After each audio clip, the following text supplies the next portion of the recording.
the same. We are all the same.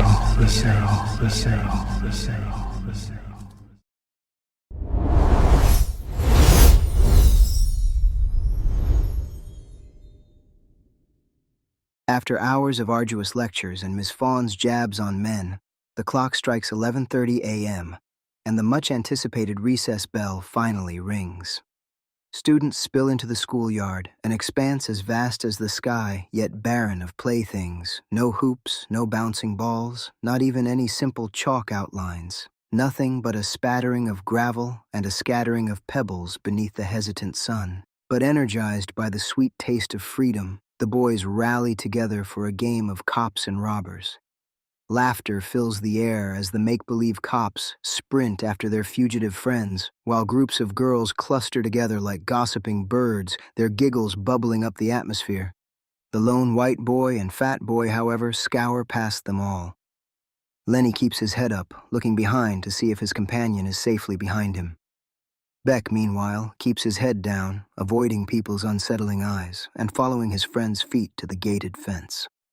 Leaning against the iron bars, Lenny watches the other boys become lost in the game of make-believe warfare, happily shooting each other with their finger pistols. The teachers keep a vigilant eye on them, weary of the boys getting a little too comfortable. Beck just keeps his head down, counting broken stones, as Lenny shifts his gaze beyond the schoolyard's confines.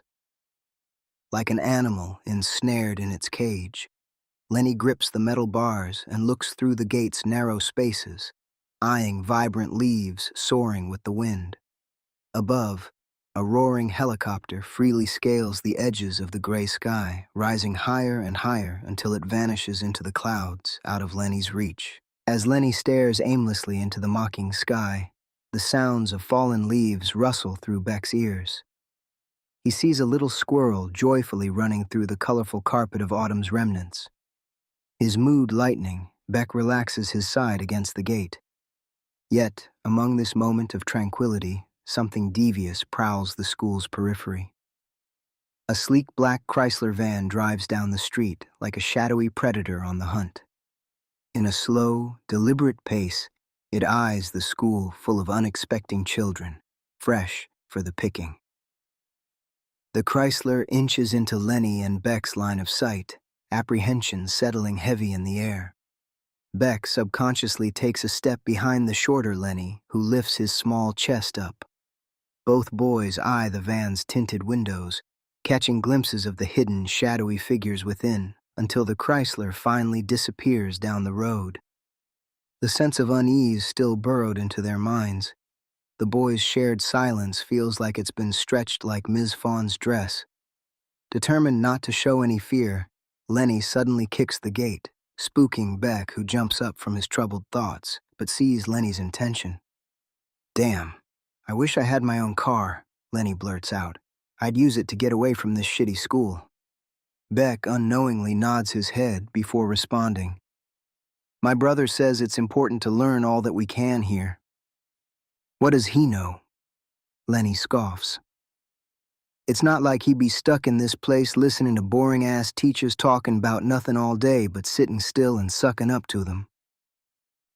"It is hard sitting still on those steel chairs," Beck awkwardly admits. "Yeah, all goddamn day sitting on them chairs and all day listening to horse shit except for lunch and recess. Except now the goddamn principal made recess time shorter. Like what the fuck? Why he do that?" After an uncomfortable pause, Beck meekly shrugs. Lenny groans and puts his head against the gate, secretly wishing the van would come back and take him away from school. Beck looks at his friend, and then back at the other boys playing cops and robbers. Exhaling slowly and loosening his tight turtleneck, Beck gets a nice idea. "Well," replies Beck, his voice slowly rising, "let's try to have fun then, before it's over." Lenny doesn't respond. He just keeps looking past the bars, locked in a staring contest with the outside world. But with a playful smirk sneaking onto Beck's face, he taps Lenny's shoulder with mischievous insistence. "Tag, you're it." Beck sprints towards the innards of the schoolyard, really hoping he doesn't ruin the new green turtleneck his mother bought him. Lenny remains still. He can't believe Beck thinks he'd want to play tag at their age, but after one final glance at the outside world, an avid grin sneaks up on Lenny's face as he throws his hands in the air. "Ah, fuck, get back here," Lenny excitedly calls out. He launches after Beck, knowing he can't hide his smile this time. Beck peers over his shoulder, a smirk shining through his face. Laughter echoes between them, the boys rejoicing in their shared joy despite the confines of their middle school. But as luck will have it, it's not going to last. So absorbed in Lenny's positivity, Beck accidentally bumps into her. "Hey!" the girl yells. Stunned, Beck's cheeks flush as the eye-catching Tina Johnson stands before him. She wears a rich white turtleneck blouse, tailored to fit her perfectly, like a costume designed for a leading lady. Her clear skin radiates in contrast to the other teen's blemished scars, while her bangs frame her face like the delicate curtain of a grand theater, elegantly concealing the performance that is to come. Lenny watches Beck struggle to untie the knot in his tongue. The big guy's always this way with girls. But what really grabs Lenny's attention are the demeaning glares from that main girl and her little clique, as though Beck has just committed the mortal sin of touching their main star. "Oh no," Lenny murmurs instinctively, catching the venomous glint in Tina's eyes.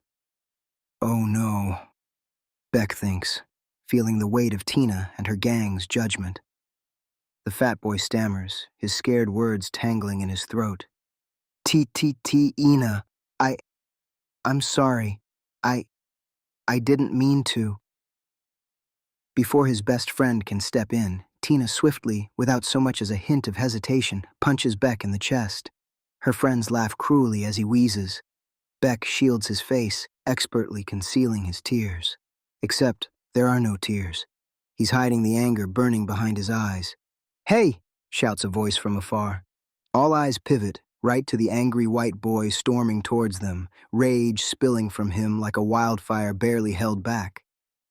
A couple of the girls step back, but Tina stands tall, with smug confidence plastered onto her wide smirk. Beck's mad face morphs into one of pleading horror, like a puppy dog begging to be spared. "Lenny," Beck implores in his head, "don't." He shakes his head, urging Lenny not to get involved. Too late. "It was a fucking accident," Lenny exclaims vehemently. "Don't fucking hit him." "Oh, what you gonna do?" Tina mocks gleefully. "I'm a girl, so you can't hit me." In less than a second, Lenny shoves Tina, sending her to the ground. Her jaw drops after she finally realizes what he actually did. What? She gasps. "You're not supposed to hit girls. What are you, gay?" Scrambling to her feet, Tina flings clumsy punches at Lenny. He shields his head and crotch. He knows those are the areas he always has to watch out for. He then launches a clean punch into Tina's gut. She coughs, clutching her stomach tightly, tears already in her eyes, with confusion and vitriol mingling in her gaze. Lenny and Beck stare at her quivering lip, both thinking the same thing. It's like she's never been punched before. "Hey!" A commanding voice booms from afar. The kids turn to see Mr. Castle, probably the tallest motherfucker in the school, striding towards them, his large stature getting bigger and bigger. A sly smile plays on Tina's lips, almost outshining her messy tears. "Mr. Castle, Mr. Castle," she shrieks, her voice dripping with feigned innocence. The girls in Tina's little clique all follow her lead. "Mr. Castle, Mr. Castle, Mr. Castle." Mr. Castle, brows furrowed, zeroes in on Tina cradling her stomach as a single tear rolls down her cheek like a dramatic river. Mr. Castle charges toward Beck and Lenny, who both dart their eyes to the pebbles, the teacher's massive shadow swallowing them whole. Beck shakes, but Lenny lifts his head defiantly, his slanted eyes squaring off against Mr. Castle's. Alas, Lenny can't keep it up, his dread eating away at his angry bravado, as Mr. Castle narrows his eyes at him like an angry father. Finally looking away, Lenny shies back into submission with Beck. "Hey, you okay?" Mr. Castle asks Tina, his voice low and soothing. He bends down to her level while keeping a certain distance from her and being extra careful to keep his hands by his own sides. With a flourish, she points an accusing finger at Beck and Lenny, waterworks flowing down her face like a sparkly waterfall laced with poisonous garbage. "Those two boys hit me." At Tina's words, Mr. Castle rises from the ground, his eyes darkening as he turns to the boys.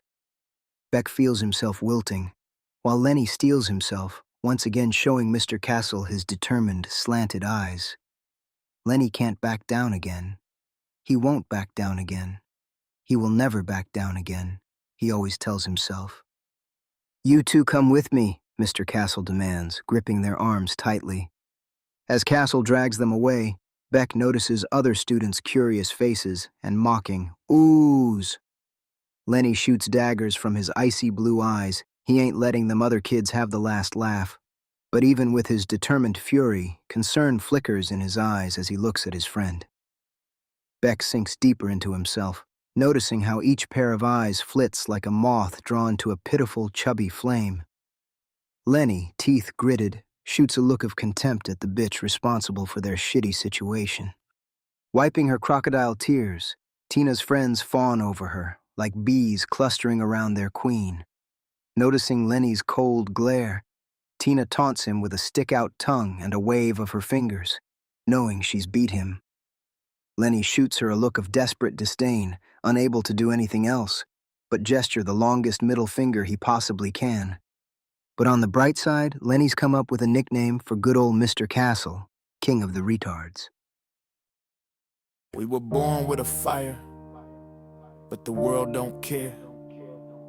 They want us to burn, to vanish, to tear. So we fight through the night, we fight through the pain, but the sun keeps rising and we're still the same. We're just shadows in a land of the lost, where they count our lives by the bodies they toss. But if you walk with me, we'll make it through. 'Cause I got your back, I'll be right with you. Of Rats and Boys, physical book available on Barnes & Noble, and ebook formats available on Coffee, audiobook version coming soon. I try to stop, try to forget, try to pretend I'm over it, but every road leads back to you.